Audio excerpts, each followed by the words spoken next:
आशिकन जी तो कहिड़ी ख़लके ज़ात हिकिड़ा वहन वातन ते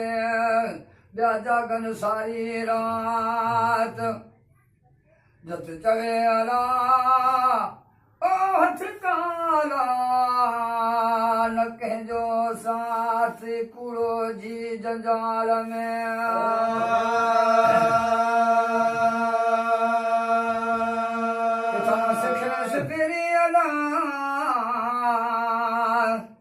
किथां सिखे सिपरी कासाय की कार तिखी काती हथ करे मूंखे मुनीअ से न मार चीरे चमनी हार ला अला अला तरती न सिझरे रत जी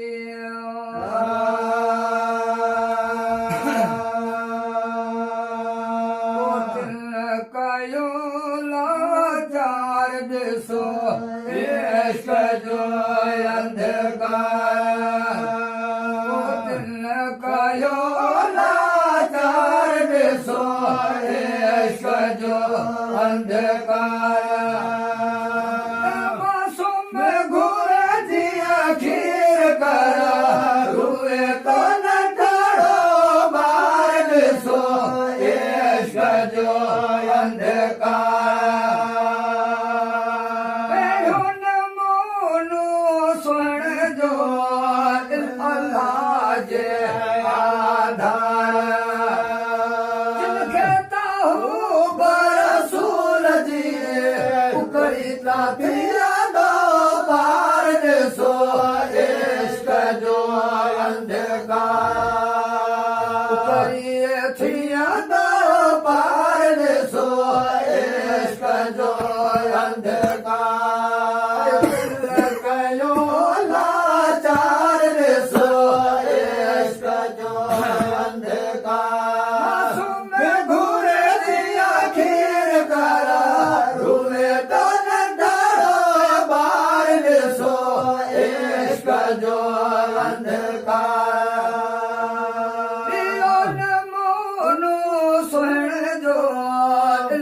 पढ़ी थियो होशियार सदी दो माण्हुनि खे घसवता गुलज़ार ॾिसो इश्क जो अंधकार घसवता गुलज़ार ॾिसो इश्क जो अंधकार कयो लाचार ॾिसो जो अंधकार मासूम घुर जी अखीर कर रूए तो न ढड़ो बार ॾिसो इश्क जो अंधकार न मोनू सुहिणे जो खणंदो कुल्लान ते को डार वल्लू कंदो वायान जिया अनल बार ॾिसो इश्क जो अंधकार मोनू सुहिणे जो थींदो मालिकदार हक बोड़े दा हथ कंदो थींदो दुनियादार ॾिसो इश्क जो अंधकार थींदो दुनियादार ॾिसो इश्क जो अंधकार मासूम घुर जी अखीर कर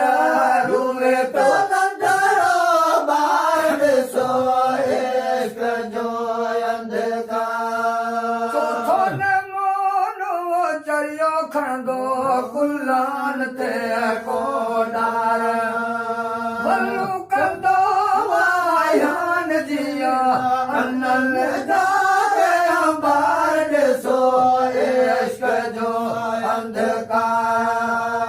ले जागे अबार सो इश्क जो अंधकार सुन गुरे दी आखिर करा रूए तो नंदड़ो बार सो इश्क जो अंधकार मोनू परेशानी हूं तो पुतारी पैदा पढ़ता हुआ बिलोल पर खलक आधार सो इश्क जो अंधकार खलक आधार सो इश्क जो